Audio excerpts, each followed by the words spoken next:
Why did Carlos Alcaraz really fire Ferrero? Carlos Alcaraz once said, "Without Ferrero, I wouldn't be who I am today." So why did he let the mentor who had been by his side since his early teens leave in silence? And why did that decision happen right after the peak season of his career? According to many close sources, the plan to break up with Ferrero was actually drafted as early as late 2023. But Carlos, acting as a loyal protege, vehemently opposed it. Yet just 1 year later, it was Carlos himself who put pen to paper to end that relationship. What changed? It wasn't simply a matter of an unsigned contract. No, what broke was the deep consensus between two people who once saw each other as father and son. From Cincinnati to the US Open to the silent refusal in late November, each piece of the puzzle led to the explosion that Spanish media described as the most shocking divorce in the tennis world in the last 10 years. An internal source revealed Carlos's father, Mr. Alcaraz Sr., once explicitly named Andy Murray as a potential replacement. As for Ferrero, he was only given 48 hours to sign the contract after 5 years of commitment and 6 Grand Slam titles. Even as people blamed contract disputes, very few noticed a scarier detail. Carlos was gradually burning out. From August to the end of the season, he was constantly mentally overloaded, leading to a slump in performance. Ferrero wanted to push forward. Carlos needed to stop. One side pushed, the other pleaded for rest. Neither was wrong, but they could no longer walk the same path. So, did Carlos fire Ferrero due to professional disagreements? Or was it because of a larger plan beyond the court, like building the Alcaraz Academy to replace Ferrero's academy? Or worse, is Carlos's family pulling all the strings, while he is merely the smartest pawn on the chessboard? The full truth lies at the 14th minute of this video. You have the right to hold your own opinion, but before you judge, listen to the whole story. Don't miss internal insights like these. Subscribe to the Pro Tennis 360 channel so you don't miss any drama behind the scenes of the ADP. A sweet start between the miracle mentor and protege. In 2018, when the world didn't yet know the name Carlos Alcaraz, Juan Carlos Ferrero saw something special in that skinny teenager. At 15, Carlos joined the Alcaraz Academy in Villena, where Ferrero was the soul. And after just 1 year, their relationship was no longer merely coach-athlete. One was a former world number 1, quiet, disciplined, and strict. The other was a teenage whirlwind, with a fiery playing style and a fearless competitive spirit. It seemed these two opposite styles would clash, but strangely, they harmonized to an incredible degree. Ferrero didn't just help Carlos perfect his technique. He molded him into a military-style competitive discipline, something most young Spanish players lacked. To Ferrero, Carlos was a Ferrari without wheels, fast, powerful, and full of potential, but in need of a guide. In 2021, Carlos entered the top 100 for the first time. In 2022, he won the US Open at age 19. By 2023, he reached world number 1 and defeated Novak Djokovic in the Wimbledon final. Throughout that miraculous journey, Ferrero was always there in the background, his gaze cold but full of pride. Some in the tennis world even called them the last perfect combo of modern tennis. Not many players have a coach so loyal and who understand them down to every single swing. And not many coaches have the patience to follow a boy from day one until he becomes a legend. So what caused the seemingly inseparable pair to fracture? Is it that when glory comes too early, people easily lose sight of the reason they began? Or when fame explodes, do the voices from the sidelines, from brands, from family, from expectations, start to intrude where there once was only tennis? We will dig deep into the first turning point, the 2023 US Open, where cracks first appeared in this relationship. Do you remember the moment Carlos sat slumped on the court, eyes staring blankly? Perhaps it wasn't just post-match fatigue, but a signal of something larger collapsing. Do you think Alcaraz was wrong to let go of the man who created him? Comment below, but don't jump to conclusions just yet, because the truth doesn't stop here.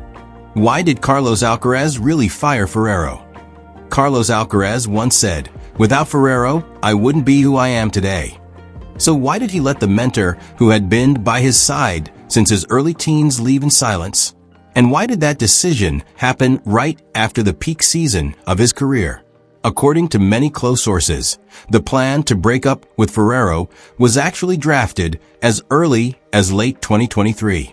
But Carlos, acting as a loyal protege, vehemently opposed it. Yet just 1 year later, it was Carlos himself who put pen to paper to end that relationship. What changed? It wasn't simply a matter of an unsigned contract. No, what broke was the deep consensus between two people who once saw each other as father and son.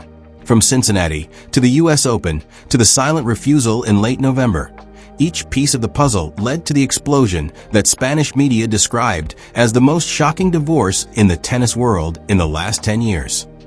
An internal source revealed Carlos's father, Mr. Alcaraz Sr., once explicitly named Andy Murray as a potential replacement. As for Ferrero, he was only given 48 hours to sign the contract after 5 years of commitment and 6 Grand Slam titles. Even as people blamed contract disputes, very few noticed a scarier detail. Carlos was gradually burning out. From August to the end of the season, he was constantly mentally overloaded, leading to a slump in performance. Ferrero wanted to push forward. Carlos needed to stop. One side pushed, the other pleaded for rest. Neither was wrong, but they could no longer walk the same path. So, did Carlos fire Ferrero due to professional disagreements? Or was it because of a larger plan, beyond the court, like building the Alcaraz Academy to replace Ferrero's academy? Or worse, is Carlos's family pulling all the strings, while he is merely the smartest pawn on the chessboard? The full truth lies at the 14th minute of this video. You have the right to hold your own opinion, but before you judge, listen to the whole story. Don't miss internal insights like these. Subscribe to the Pro Tennis 360 channel so you don't miss any drama behind the scenes of the ADP. The underground battle between two academies, branding or direction. What very few people know is that the conflict between Ferrero and Carlos's family wasn't just professional. It was a silent war over branding. While Ferrero runs the Equalite Academy, one of the most prestigious tennis academies in Spain, the Alcaraz family wanted to expand the Alcaraz Academy in Murcia, 100 kilometers away from Villena. The conflict stemmed from something simple: time and resources. Carlos couldn't train full-time at Ferrero's academy if he wanted to develop his own. And Ferrero, as the founder of Equalite, couldn't let his star pupil become the face of a competing project. On the outside, they were still smiling. But inside, discussions about training schedules, media plans, and control over Carlos's image became increasingly tense. A source from Clay Media revealed Carlos's father was the one leading the construction of the Alcaraz Academy, and he was dissatisfied when Ferrero refused to share branding. This situation brings us to a difficult question. Has Carlos remained a tennis player, or has he become a brand? When money, fame, academies, and power intertwine, the line between mentor and competitor becomes blurred. Ferrero wanted to protect Carlos's career in the classic way: quiet, focused, and efficient. The Alcaraz family looked to the future, where he is not just a player, but a CEO, a brand ambassador, an academy founder, and a global icon. It was no longer a story between two individuals. It was a war between two different development models. The peak of tension, contracts, pressure, and the heartless decision. November 2025. Ferrero received a new contract just 2 days before the signing deadline. And this was when everything officially shattered. According to sources from RG Media, the contract was sent on Saturday, requiring a signature by Monday. The time frame was too short to negotiate, and worse still, this contract no longer held the previous terms, from coaching rights to the percentage of media appearances. Ferrero responded with a counteroffer. The result? It was rejected. The tennis world was stunned.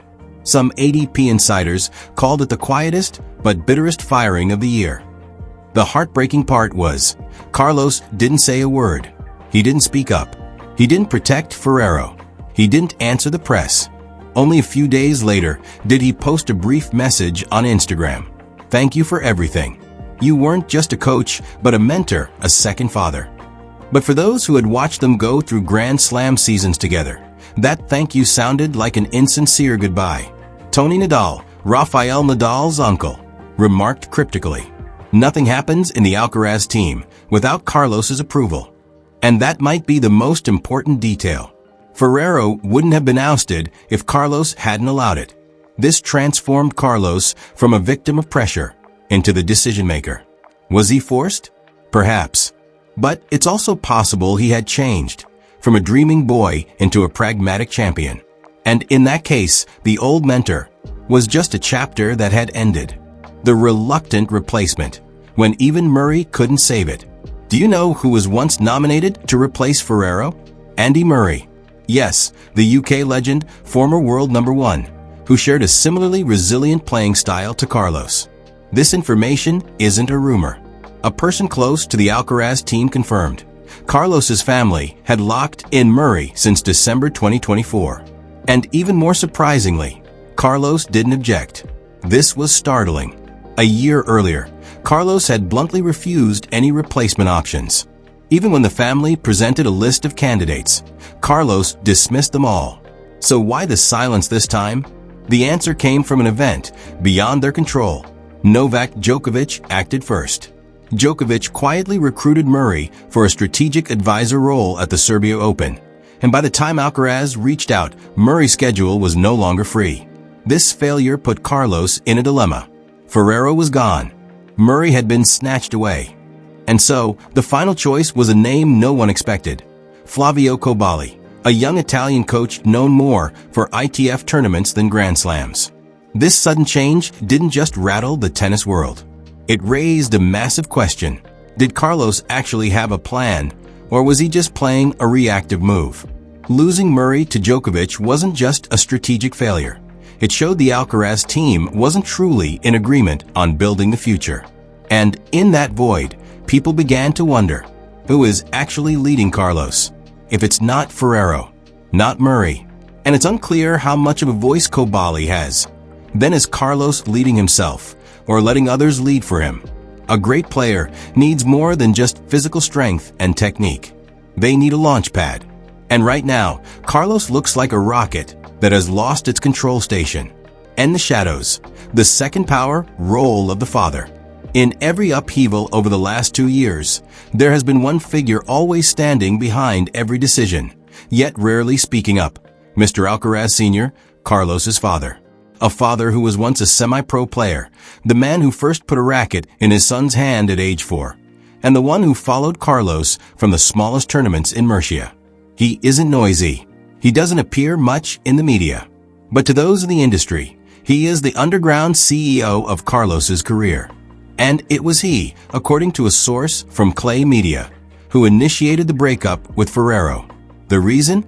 It wasn't due to hatred. It was due to a difference in perspective. Ferrero wanted Carlos to play selectively, rest at the right times, and not get swept away by fame. Mr. Alcaraz Sr. wanted Carlos to become a global face, present at every tournament, have his own academy, and expand his influence in Spain. Not to mention, in internal meetings, he always emphasized, Carlos must own his own brand, independent of anyone. The problem was, while Carlos just wanted to focus on playing tennis, a war for branding and power was silently raging behind his back. Multiple times, Ferrero refused to appear in advertising campaigns proposed by the Alcaraz Academy side, claiming it was a conflict of interest. This made the relationship tense not just on the practice court, but in the boardroom. But what about Carlos? He didn't speak up, didn't take a side. He just competed. But in a team, silence is also a form of voice. Because when the father is the one approving contracts, deciding media schedules, and suggesting the new coach, are you still the one making the choice? The price of fame, when the old hero becomes a shadow. Ferrero didn't leave in tears, nor did he go to the newspapers to blame his student. Instead, he said something profound in his final interview. In any contract, one side always pulls in one direction. The problem is, no one is willing to yield anymore. It wasn't anger. It was exhaustion. He once taught Carlos how to hit a backhand without looking. He once sat beside a 16-year-old boy in anonymous practice matches. And now, Carlos is world number one. With his own car, his own team, million-dollar contracts with Rolex, Nike, Babolat, and a series of TV projects. Carlos has grown up too fast, too soon. And in that journey, the old mentor suddenly no longer fit. This story isn't new. Nadal replaced Uncle Tony. Federer had Severin Luthi as an advisor. But the difference is, Ferrero wasn't just a coach. He laid the foundation for the entire system. So when he was removed from the picture, the price wasn't just an unsigned contract. The price was the loss of a foundation. And Carlos, even as he continues to win, looks lonelier than ever. Have you noticed? During the Rotterdam Open, when Carlos won his first indoor title, no one rushed onto the court to hug him. There was no silent gaze from Ferrero watching on. There was only Carlos lifting the trophy and turning toward the stands, where no one was waiting. Glory is a double-edged sword. It makes you grow, but it can also make you forget who helped you up the first time you fell. Hero or ungrateful son, when the public begins to judge. When Ferrero's departure was confirmed, the reaction from the international tennis community was surprising. The majority did not side with Carlos. The ADP fan pages were flooded with reproachful comments. Those who once hailed Carlos as Nadal's successor now turned their backs, calling him a traitor to his benefactor. The Spanish press, which always protected its golden boy, began to shift to a neutral tone. British and French media were even harsher. This isn't the first time Carlos has ignored important people who helped him. Why was the reaction so strong? Because Ferrero wasn't just a coach. He was a symbol of classic values in tennis: loyalty, dedication, and not being driven by commerce. Letting him go without an official press conference or a clear tribute made the public feel a cold sense of ingratitude. Worse, in the eyes of the audience, Carlos didn't choose a worthy name to replace him. Not Becker, not Lendl, not Murray. Just a young face few had heard of. So what is really happening? Is it that Carlos isn't ungrateful, but is being backed into a corner?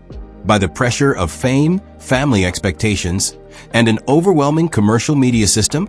In a rare response to ESPN, Carlos only said briefly, "I still keep in touch with Juan Carlos. No one has been excluded from my life." A statement both comforting and evasive, because sometimes not excluding someone is exactly how you push them the furthest away. And at this point, fans began to split into camps. One side calls Carlos a successful, ungrateful son. The other sees a hero struggling not to lose himself amidst the lights of fame. So what about you? Which Carlos do you see? The untold story behind the scenes. There is a segment in the documentary Alcaraz, Next Chapter, that was cut from the official release. According to an anonymous editor, in a discarded scene, Ferrero and Carlos argued heatedly in the practice room at Villena. The footage had no sound. You only saw Ferrero slam his pen on the table and Carlos turn away, his fist clenched. In the next scene, Ferrero walked out first. Carlos sat alone. That was the first time the real tension between them was captured on film. It was no longer hints in press conferences or close source reports. And that was also the time the production crew was asked to re-edit the entire third part. A source from Amazon Prime revealed Carlos's side didn't want any scenes shown that could cause the image of Ferrero or the Alcaraz family to be misunderstood. What does that mean? It means there is a soft censorship occurring behind the entire Carlos brand. Any detail that is unpleasing to the eye or doesn't fit the young hero overcoming hardship story is removed. And when the media is controlled, fans only have one choice: to believe in what they are permitted to see. So how much of the truth is being buried? How many goodbyes were left unsaid? How many emotions were forced to stay cold to keep a clean image for a global star? When everything is filtered from match outfits to televised words, the only thing left to believe is the silence. And in that silence, Ferrero withdrew. No scandal, no lawsuit, no speaking out. There is only an empty spot in the coaching box, and a figure who was once a mentor now a spectator. A deep ending. And what was the last straw? Carlos Alcaraz doesn't need to explain. Because he is still winning. Still being crowned. Still claiming trophies. But if you look closely, there is something no longer in his eyes. Innocence. Perhaps that is the price of growing up. When you go too fast, too far, too soon, there will be people who cannot keep up. And perhaps Ferrero was the last person who dared to say no to Carlos. A mentor who dared to say he was exhausted. A friend who wouldn't sign a contract if it lacked respect. A second father who dared to walk away instead of clinging on. Perhaps that is the biggest lesson Carlos ever received. One that no one taught, but only time will answer. And now, as he stands in the middle of the court before thousands of spectators, Carlos will continue to win. But perhaps there will be times in the brief moment after a perfect ace. He will look up at the stands and suddenly remember, the man who taught him his first ace is no longer there. What do you think of this truth? Was Carlos the one who did the right thing? Or is he proof of the price of modern fame? Subscribe to the Pro Tennis 360 channel to continue discovering untold stories behind the scenes of the tennis world.